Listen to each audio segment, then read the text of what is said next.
Speakers. Okay, so let's get started. So you guys just did your need to knows about presentation day. Okay, you've kind of captured those, and we're going to kind of address those throughout the next couple of weeks. But we want to start with that today. So today we have a group who's come to meet with us called 1 Million Cups, and they're going to tell you a little bit more about them.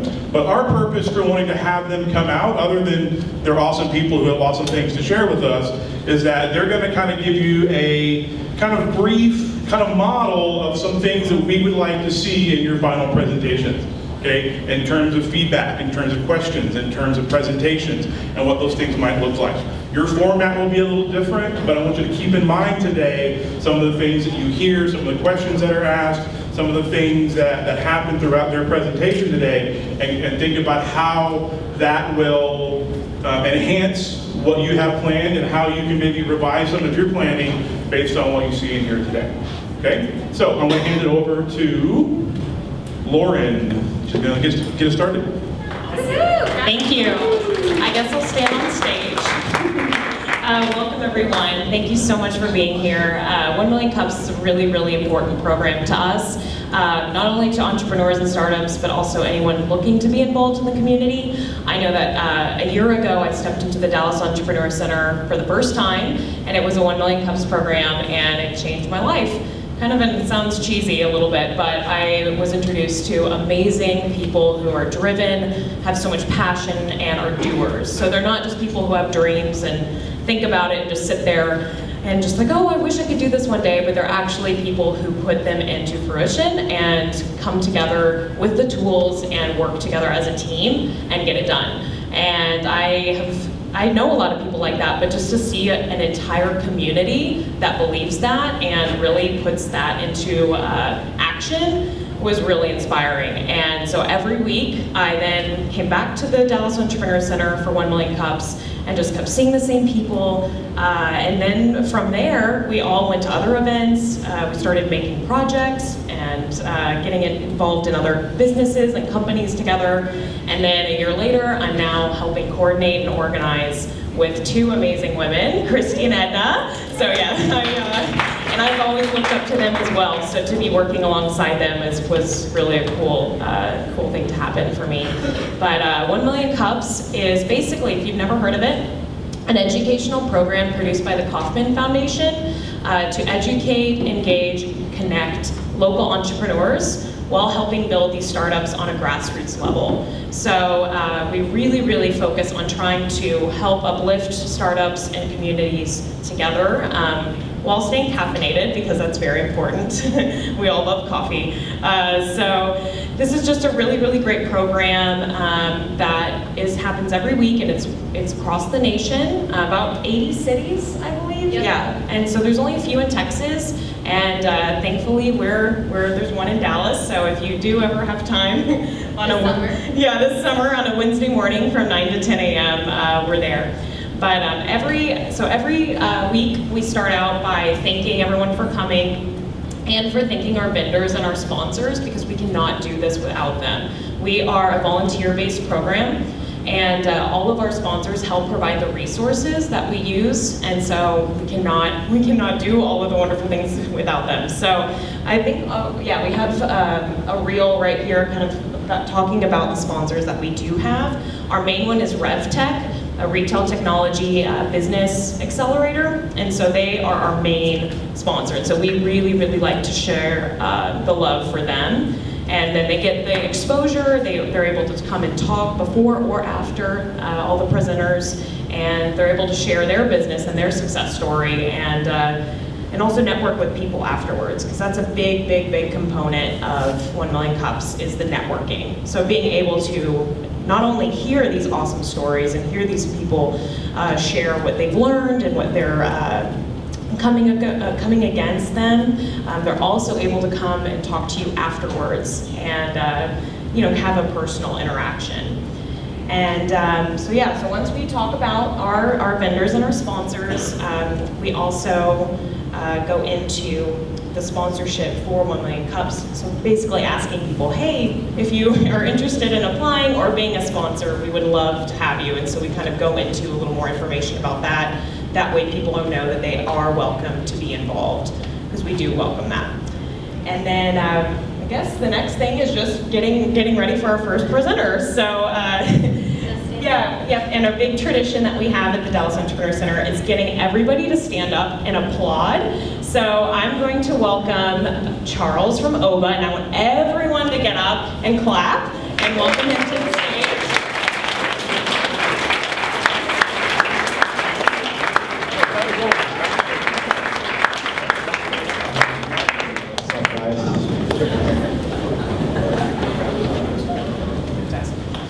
So hi, I'm Charles from Obaa, and I'm here to share with you an innovative approach to something we've been doing since the beginning of time, and that is communication.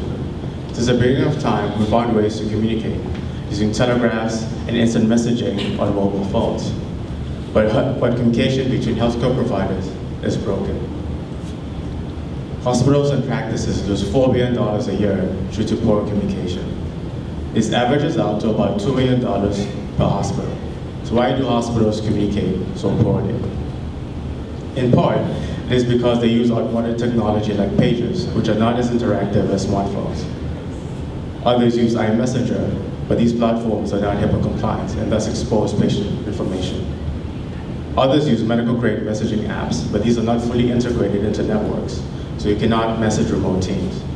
So while hospitals and practices are spending millions to improve their internal communication tools, we've built a platform to do just that, and we call it Obaa. We think that Obaa will become the nervous system of healthcare communication. It is instant, secure, and customizable. So let me show you how it works. You simply go to our website and sign up to create an account. And then you upload your practice or hospital logo and invite your colleagues either through email or text message. Once you're in the platform, you can create communities and begin to directly message other providers. You can upload documents and of course share image files as well. But sometimes instant messaging is not enough, which is why I've also included live audio and video calls to go that extra step.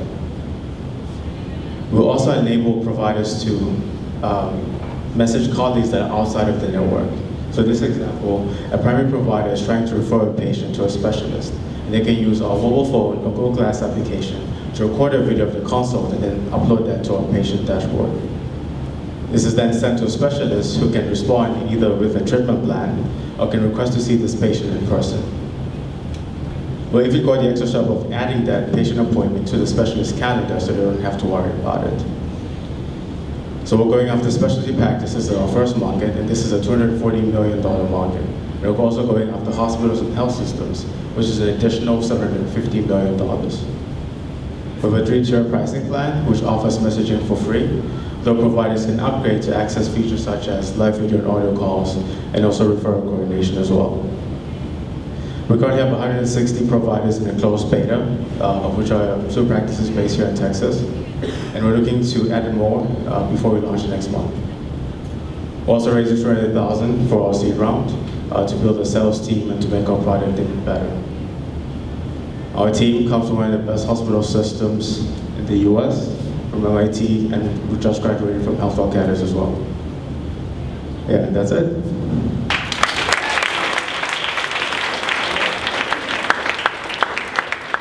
All right, now we're going to open it up to questions. So we'll have about 20 minutes for interactive Q&A. So if you do have a question, please raise your hand high, and Christy will come around with the mic. We also have some pre-prepared questions that some of you may have. Feel free to ask those as well. We only have one question that needs to be asked that we ask every presenter. What can the community do for you? So when we have 1 minute left, if you haven't asked that, make sure to raise your hand and we'll bring the mic to you. All right, so raise your hand and I can bring you the mic.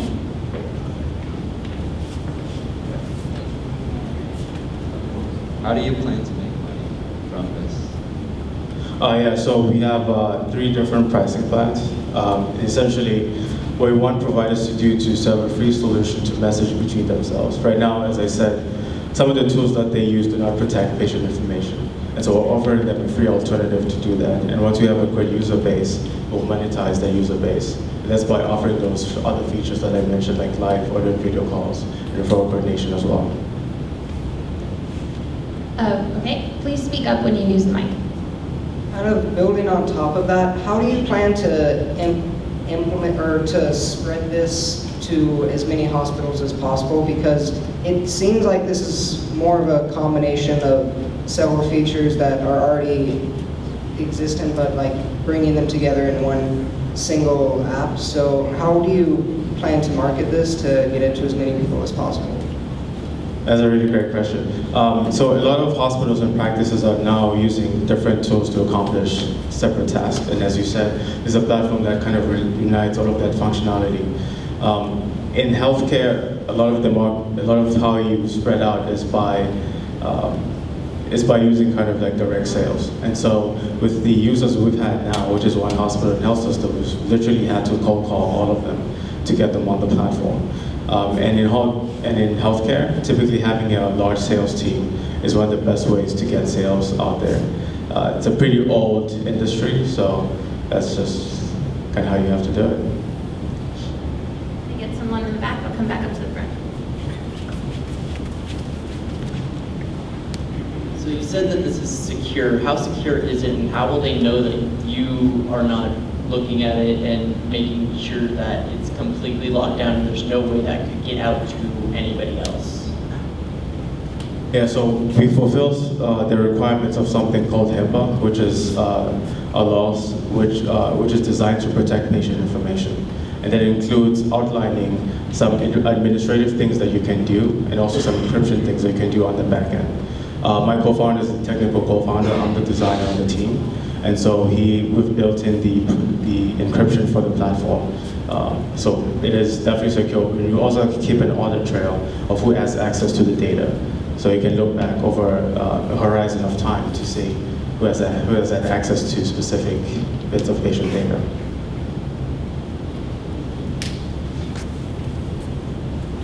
Did you have any pilot programs? And if you did, how did it turn out? We did a test, not necessarily a pilot program with Mayo Clinic last year, and that was for prosthetic care using our Google Glass application. I can say that the providers were very excited by the results of the test, but you can call it like a minimal, very narrow pilot. And so, but the key thing is they were able to coordinate patient care, which is that the patient can be seen by multiple providers in real time at the same time. How did you get to work with Google Glass? Well, actually, it's because my co-founder was the CEO, met Ivy Ross, who's the ex-CEO of Google Glass in Vegas. And then it's more like an informal partnership where they offered to sell Google Glass for us for half price and offered free technical support as well. How did you develop your technology? Did you do it in-house or did you hire out? Yeah, so my co-founder is technical, and essentially what I do is plot out the product roadmap and design the application and turn my design into code. So it's all been done in-house. What obstacles do you foresee in your business? Oh, that's really good.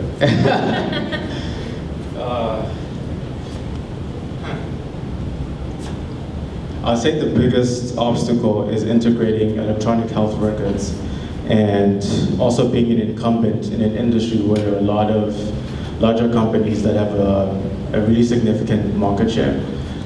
And so the biggest one would probably be innovating beyond what those companies can do now. Any other questions? Raise your hand up, right there. Pass this down. Do you plan on going international with your company? Yes, we do. I mean, access to healthcare is a universal issue. It's not just for the US. And so, yeah, definitely we are looking to expand beyond the US down the future. And especially in a lot of developing countries, we're really thinking about more so how patients can access specialist care.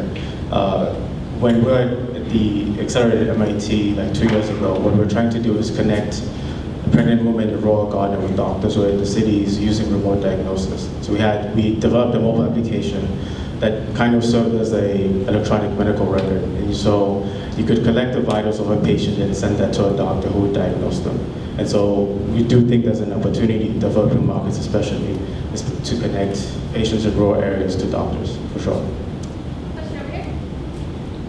What copyrights, if any, were you able to apply to your product? Because it seems like it's a combination of many. So, were there any unique copyrights that you were able to find? Right now, we don't have any copyrights or patents. None of our technology is proprietary.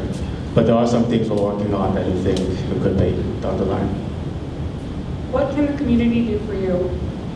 If anybody has, or anyone knows a provider, a doctor who runs their own practice, would love to speak to that person. We're always looking to sell a platform to as many people as possible. Questions? Yes? Since your software works with Google Glass, and right now Google Glass is kind of taken away, is not really anywhere on the internet, they've taken it all down, is there another device that you're going to partner your software with? Yeah, so actually they're launching a new version of Google Glass this year, and it's under a different name called Project Aura. And they brought in Tony Fadell, who's the I think he was the ex-CEO or founder of Nest, to design the new version of Google Glass. And so they're going to relaunch the platform. It'll be different for sure to develop for the new platform. But I think Google is still, doubling down on that platform. And as far as like other wearables in the market, I think Google Glass is the one with the best user experience. The others that are being made by other brands, but they're more cumbersome to use, and they just don't have as much of a good user experience. Because we want doctors to focus on the patient and not on wearing this like cumbersome device.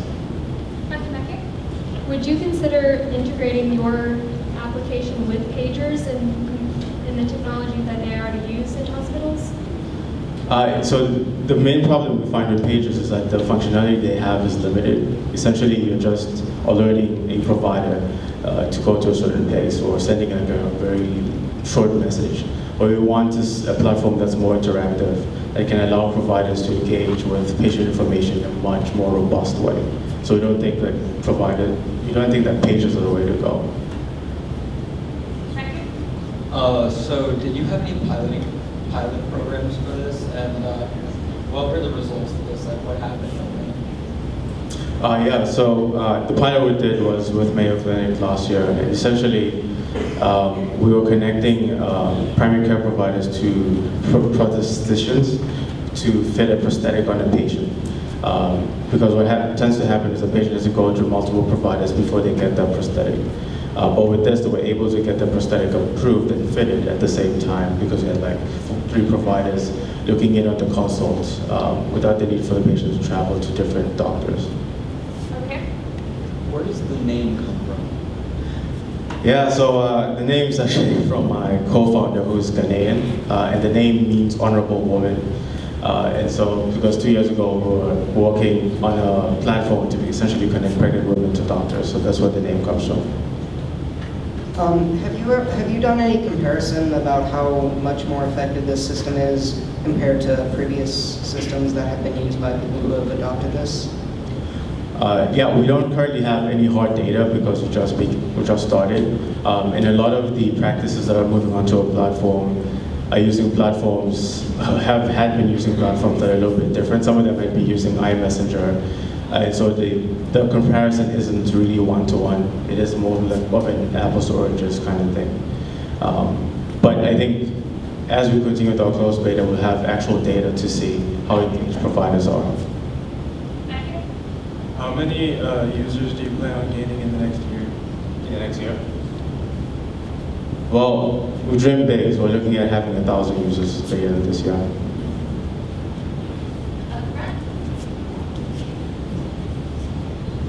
This room is bigger than I'm used to. Where did your logo come from?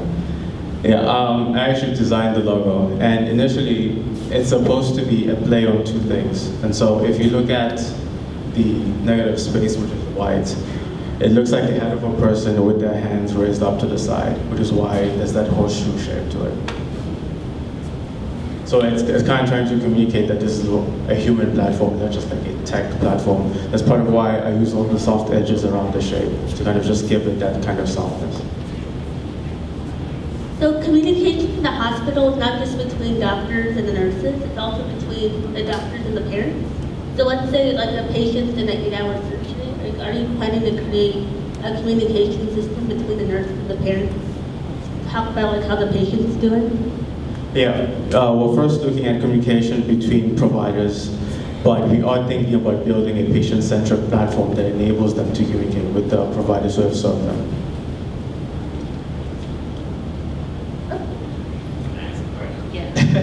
So one thing that you mentioned is you don't have any copyrights or patents or anything like that currently.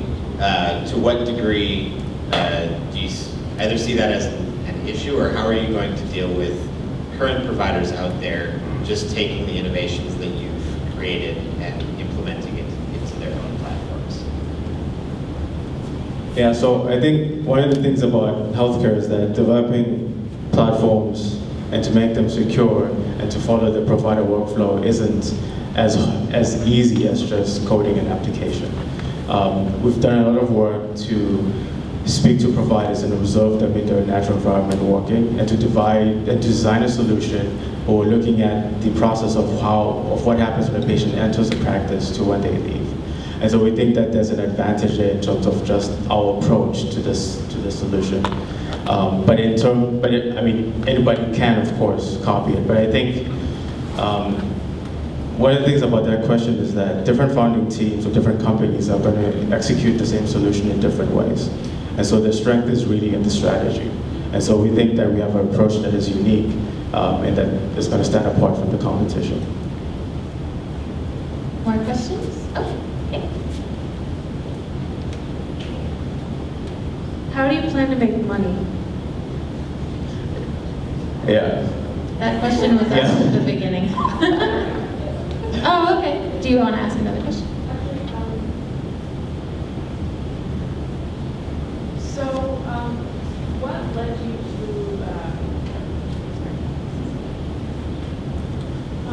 what led you to be so dedicated to the medical field in general? Because your project is focused on that, so I'm just curious. Yeah, it's more about sort of my own personal life mission of being able to impact the world in a positive way.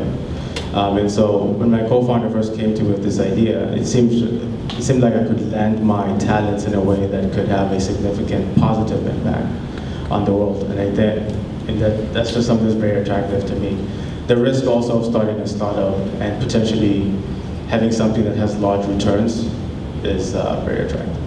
Do you plan to reach out to places where they have limited healthcare resources or resources at all? Like third world countries or places where they're in poverty, where they don't have the resources to access your app? What you see in a lot of third world countries is them using mobile technology to deliver healthcare. And so there are some instances where, well, there's a few things we're thinking of doing that are down the line. But part of that is using artificial intelligence to deliver healthcare. So instead of having someone, I mean, like for example, if you're in a rural area, you don't have the bandwidth to have to stream a video, for example, but you can message someone. And so what if the entity that you're messaging is like a bot, which can connect you to a provider. So you can specify your symptoms if you're facing some kind of like illness. And then that bot can give you a diagnosis. Also looking at using drones to deliver medicine to rural areas as well. Cool. I did want to explain the reason why we ask what can the community do for you. Like, as Lauren mentioned, 1 Million Cups is a lot about building community and an entrepreneurial community. So a lot of the times the people that come to 1 Million Cups have resources that they can use to help a startup, help them get off the ground, whether it be technical services or legal advice or even just, how do I design this or how do I use Facebook, anything. So that's why we asked that question. If we have any more questions, we still have 7 minutes left, and if not, we can keep going. Oh, 5 minutes, I'm sorry. Question over there? Awesome.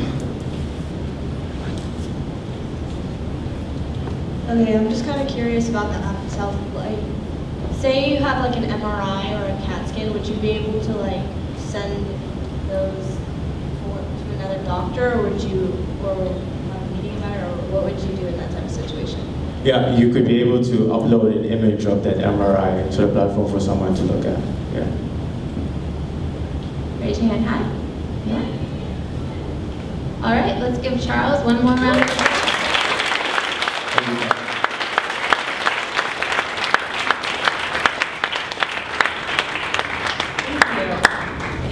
usually between presenters, we'll have kind of like a quick little coffee break. We won't have that here.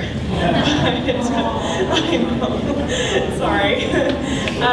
And then we like to talk about how we are very active on social media. So we'll always have the Twitter handles and the hashtags put up on a board, so that way the audience can refer to it and also check out our presenters' social media pages. So we're always trying to promote and to get everyone to be active and join the conversation. That is just another really easy way to stay connected and to help grow businesses, just any way that we can. So we'll usually do that, and then also discuss that we're on YouTube. We have a newsletter that we like everybody to subscribe to, just so everyone stays up to date and always aware of what's going on in the community. But now we'd like to welcome our second presenter, so please everybody stand up one more time. Big round of applause for Obaa.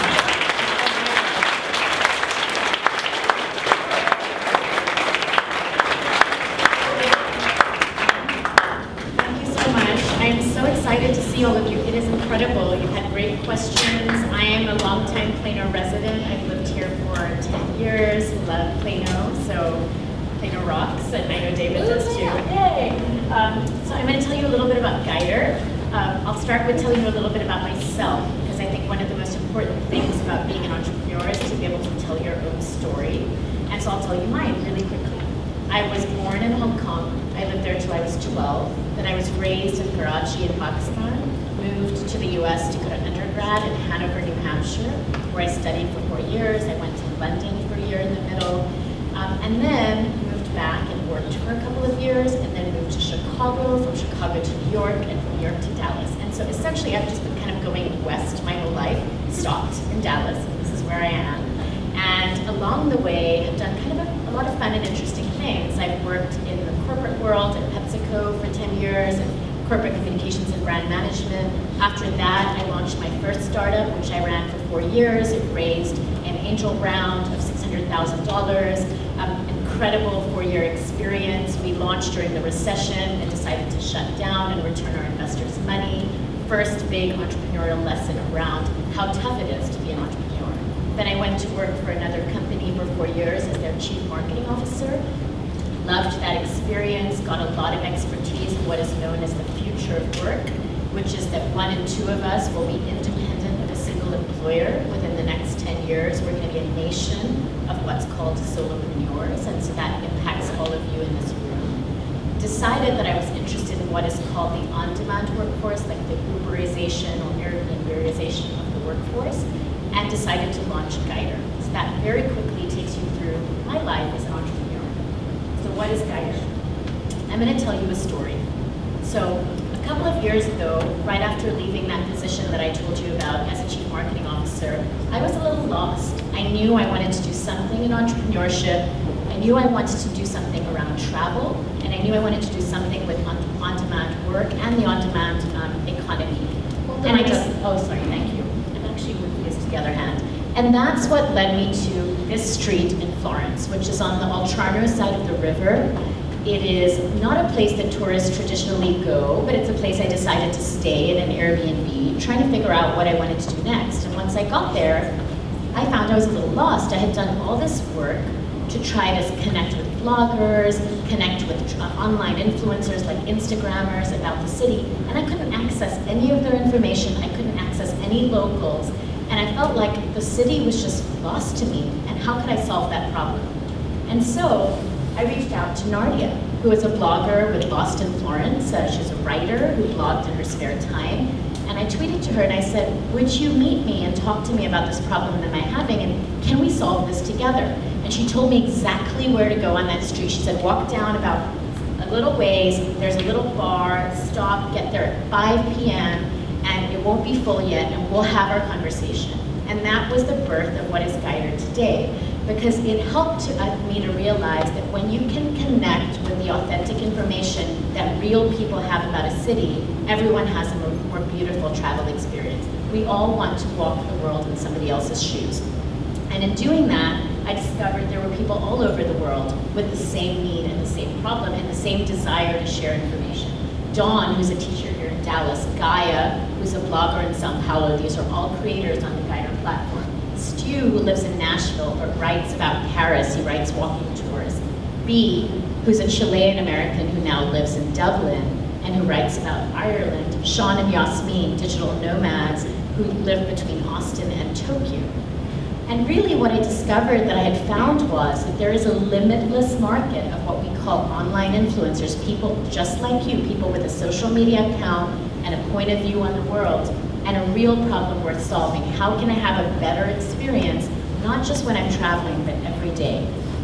And that is really the most incredible thing about what we've discovered with launching Guidrr, which is that 100 million millennials who travel, they have about $1,000 each to spend. That's a $100 billion market.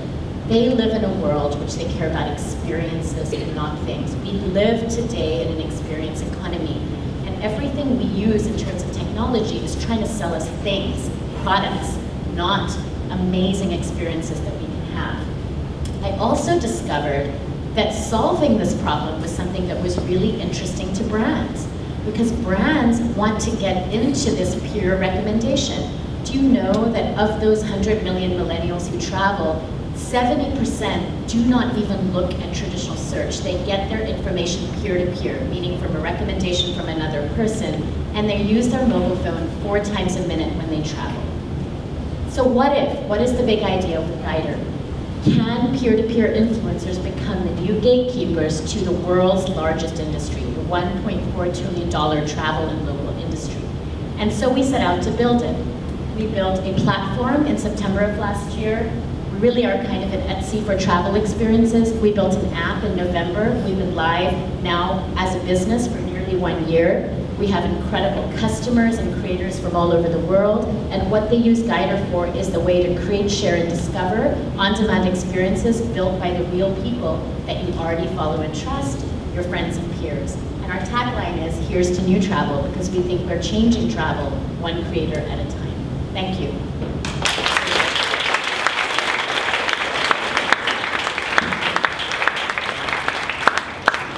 All right, we're going to open it up for questions. Raise your hand high and I'll bring you the mic.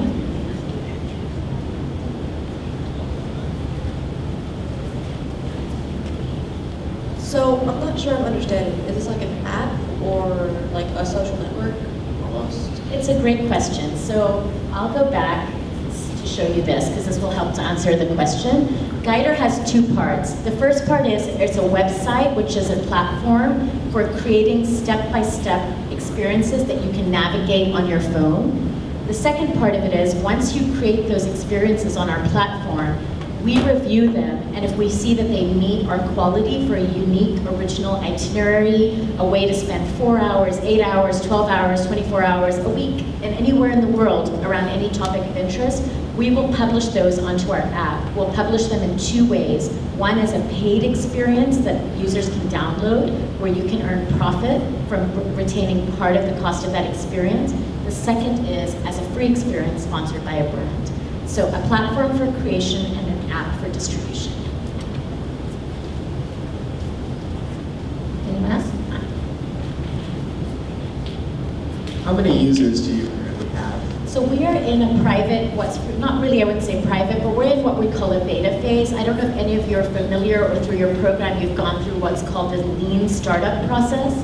What that is it's a process where you start by building a very simple product. The term that's used in the industry is MVP, a minimum viable product, and you put it out to a small user base and you refine your business model. So that's what we've been doing between November and April. So we actually controlled entry into our content creation as well as our app. We limited it to 20 to 30 creators, and between them about 40 to, right now, not even 50 pieces of content. We did this on purpose because what we were trying to do is say, do we have a model that actually meets the needs of the person creating content and the person consuming it, and what is our monetization model? How are we going to make money? And what we didn't want to do was use the traditional method of a business-to-consumer app that just throws itself out in the market and just tries to get users and has absolutely no idea if it's adding value, making money, or if it's just sort of a buzzy, temporary thing, which is what happens with a lot of apps. So today, our user base, while it's proprietary to our business, I would call a small user base. We have spent $0 on marketing between when we launched our beta product and today, not even a single dollar of Facebook advertising, which in today's world is kind of amazing, but on purpose. Because we wanted to make sure when we spent that money to acquire users, we were acquiring it for the right final product and the right final market. So hopefully that helps answer your question. The travel industry offers many avenues for expansion. Do you see Guidrr partnering with any larger travel services in the future? Yes, actually, we've had a phenomenal amount of interest for a company our size from global travel players. I am frequently a presenter at events within the industry because of the thought leadership that Guidrr has provided around the role of peer-to-peer travel within the industry, how it acts as a disruptive force, which just means a force that changes things. We have been approached by a lot of very large travel companies. We're in the process and we're not able to share the details of the companies yet because the partnerships are not public, but very, very, very large billion-dollar travel companies that want to create partnerships with our platform. And it's been a really exciting time for us. And the reason that we've been able to do that goes back to the previous question that I answered. We have not positioned ourselves as a consumer product. We've positioned ourselves as a business-to-business product that partners with players inside the travel industry. So by not behaving as a competitor rather than as a partner and finding your place in the market, you can often become more successful at that earlier as even a very small business. And we are truly a startup. Great question. So you said there's that if you get the paid version and you're a content creator, you can make profit. How does that work? Yes, absolutely. So it's actually been something that content creators are really interested in, and I'll tell you why. Let's say you are somebody who has 1 million followers on Instagram, and by the way, there's many, many, many online celebrities that have that size of following, right? What you're looking to do is find a way to have two things happen. One is to continue to provide awesome information to the people that already love what you post and like to follow what you say. But secondly, better monetize, better make money from that real distribution network that you've made. Just as a comparison, the New York Times has 1.4 million in circulation. There are Instagrammers, single people working out of their home that have double that following or triple. So when you think about that, you understand Guidrr's model. We allow you to price your self-guided experience. Let's say it's one that I put out there, layover in London, 24 hours in the city in a specific area which is called Kensington. I decided to price that at $3.99. Every time that experience is sold through the Guidrr app, it is sold through the App Store. We're an iOS app. That means that it is completely tax compliant anywhere in the world for me to sell that content as an individual creator. And every time I sell it, I make 50% of the proceeds individually. The App Store makes 30%, so that's if you are familiar with the term margin, that's their margin. And Guidrr as a platform makes 20%. So this is very similar to what you would see from a sharing economy type platform like Uber, Airbnb, Elance. I mean, there's many of these global platforms that will take a percentage on a transaction. So that is how the paid content piece makes money. Okay, so you said that you have a website and an app that work together. What obstacles have you run into connecting those?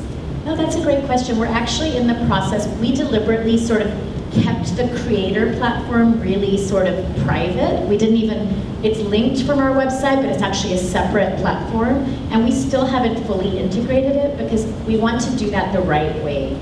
Right now, we'd rather see who has the pain, the need to use it enough that they're willing to go take that extra step. That's actually a huge indicator. People don't do things unless it's a real problem that they need to solve. And so for us, it's a great test.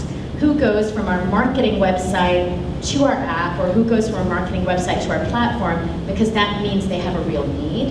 In the future, there's very simple ways through technology that you can better integrate those things. And a lot of that has to do with digital marketing flows, what's called lead acquisition and conversion. So it's trying to make it as frictionless, which means with as little rub to go from I saw your homepage to I got to the page I wanted to get to and I got my answer, like I'm not confused, I know what it is, as quickly as possible, and then I'm going to take a further action. And actually, I invite all of you to create experiences about Plano. The website name for the platform is creator.guidrr.com. You're welcome to go on. All you need is a public Instagram account and attempt to create experiences. I would love to look at them. I think if we could create experiences that show how amazing Plano is, that would be incredible. And we would love to publish those to the app if we think that they meet our criteria for quality and uniqueness. So, I'm here. So I understand that it is some people who follow someone on Instagram and want to go to their experiences. How do they portray that they are actually enjoying the experiences that people have posted on your website? How does who? I just want to clarify what you mean by they. Like who Like portrays? if someone, how do the customers who like follow the people and went to Guidrr and saw all of the experiences that other people are having, how do you know that they have enjoyed that experience, or how do you guys connect between the customers? So right now we've built because it's our version 1 of our product, we've built fairly simple mechanisms for communication. We've asked our creators to tell their followers to email them, tweet to them, post and tag, let them know when they're enjoying an experience. We also take in user feedback as testimonials, and we absolutely will take feedback if somebody says that they didn't enjoy an experience. It's not like a money-back guarantee, but honestly, if somebody hates an experience, we'd be probably more than happy to refund them their 99 cents or $1.99 or what have you. A lot of our experiences are brand sponsored. They're starting to become free. We're looking at rating mechanisms as another way of addressing how popular an experience is. It's a pretty easy thing to do in the world of the web, whether it's a star system or a thumbs up, whose experiences are popular, but we would do that when we have a much bigger community. I think on the level of content we have right now, that would be building too many features for too small of a base. So you mentioned that each experience needs to have a certain quality and uniqueness. Can you please explain that? Absolutely. So the way that we look at the quality of a Guidrr experience is in 2 ways. We do look at very simple measures of quality, like is it full of typos? Is it original? We don't, however, look at, is it an AP style? Does it have the perfect voice? Does it read like the New York Times? Couldn't care less about that. Why? Because it is about like the reality TV version of travel. I want to travel like you. I don't want to travel like, sort of a travel editor at a luxury magazine, because why is that my life? I don't have the same interests. I'm not interested in the same places, the same food, the same experiences. So part of it is objective in terms of things that just are not well put together, or people haven't taken the time to make the experience truly authentic and beautiful. And part of it is subjective. Is this person really sharing something that is authentic and real, unique to their own base of followers and admirers, or people with common interests? So we look at their current content on the World Wide Web, we look at their Instagram, their Snapchat, and we say, do they have a voice? And then secondly, we look at what they created, and sometimes the person doesn't have a public voice, but they have a beautiful voice inside Guidrr, and that's okay for us. We're not just looking for the Kardashians. We're looking for every single person who has authentic journey through a place to share around a topic or tag of interest. I hope that helps answer that. So you mentioned that you need to have a public Instagram account to run Guidrr. Are you planning on using other social medias, or? We started with Instagram, and I'll tell you the reason why. This is actually a good, maybe like a product or business development insight as a new entrepreneur.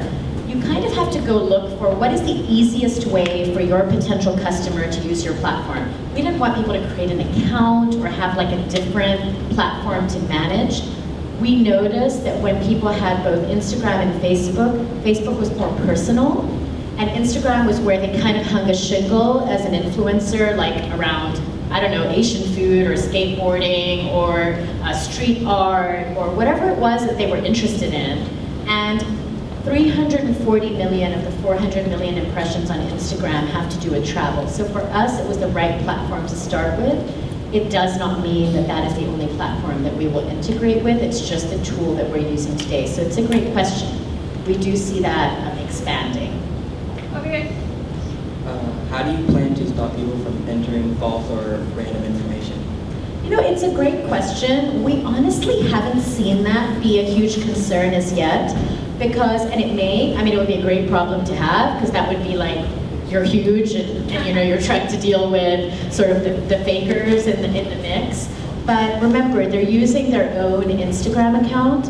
They've already kind of tagged themselves as having some form of public identity. We do go look at people's Instagram accounts, and we don't see those in isolation. Oh, I'm sorry, I think it's still working. Yes, I think it's back. And we look at whether they have content elsewhere. So are they also writing a travel blog? Do they have a Tumblr? You know, are they really active on Snapchat around a topic? Do they have consistency? If you just find that that's a fake account and there's no real person associated with it, we don't allow instant publishing to our apps. That's our best way today. It may not be the final way, but it's how we're controlling for it today. What keeps people from taking these experiences and putting them elsewhere on the internet for free? You know, I'm sure they could. Honestly, you can find as much travel information as you want on the web. It's actually kind of a disaster how much you can find and how awful it is to consume and how hard to read. You have to have data, you have to have the right type of phone, you have to expand. This is when I talked about that day in Florence, that was real. Like, you couldn't get to the information. So by all means, if somebody wants to just, I mean, you can do that with anything, right? Like, you can copy it, you can take a photo, but is the end user going to care? Are they even going to find your sort of cheaper copy? Now, if somebody makes a direct, open copyright violation, we can certainly go after them because the copyright is ours and the creators. So there's a legal right to go after somebody who's doing that in a very obvious and blatant way. But I actually believe that people use products that are useful. So if this provides a useful way to consume information about a location and have an awesome experience, and I save time, save stress, get to see some really cool things in a way that works for me, chances are I'm not going to go look for an alternative. But it is a question that it's a reason we chose apps as our format rather than a web-based format for peer creation, because it is harder to grab stuff from an app that sort of sits inside it than it is from a website. What can the community do for you? Great question. Well, one of the things that I would love is to just have your feedback. And remember, this is sort of the 1.1 of what Guidrr's vision is. I mean, you announce a vision that you want to change the world's largest industry, and I do truly believe that we can. It doesn't mean that the product today is completely fulfilling that vision. There might be something that doesn't work. There might be a communication about our product that doesn't make sense. The creation platform might have bugs. I mean, these are things that only a community can give a response to. It may work better for one type of user than another. So please feel free to download the app if you have an iOS phone. It is free in the App Store. Some experiences are paid, some are free. David's Coffee and Co-working in the Central Business District is free, and it's awesome and fun. So you might want to look at that one. Christy has an experience for Austin. A lot of people in the Dallas community have actually embraced Guidrr. There's also a contest that has been announced by Downtown Dallas Inc. for challenging the residents of the 15 districts of downtown to create and share experiences about how to have an awesome time right here in our hometown. Now, I know we're in Plano, but if any of you have ties to or want to build an experience for the 15 districts of downtown, go to the guidrr.com/live like a local page, and I can send it out afterward to the team. And try to create an experience, even create it as a team. And it would be a great way for us to get feedback from you and spread the word to local businesses that you think might want to support creators on the app. We believe that businesses get very excited about Guidrr. So that's another way that we can help, that you can help us. So thank you. Can you tell us a little bit about the 1 million cups process, and if our students come up with a really great idea that they're interested in getting feedback in and just bouncing off people? How does that process work with you guys? Do you want me to take a stab at that from a creator standpoint? Yeah. I'll just give it to you very quick, and then these guys have the greater detail. So 1 million cups, I presented Guidrr even before our platform was live, I think. And the reason that that's so important is that you can tell a story about what you think a problem is in the market. You can talk about why you want to build something and what it is that can solve that problem, and you can instantly get feedback from a room of people that will ask you really good, hard questions. Also, behind the scenes, when you sign up to be a 1 Million Cups presenter, the content that is shared by the Kauffman Foundation around story development, idea development, there's video tutorials. This is information that is like a college class in entrepreneurship that really becomes free information for you, so very valuable. So that's just my 2 cents, but I'll pass it over to you guys. Thank you. That was great. Let me get us to the speaker.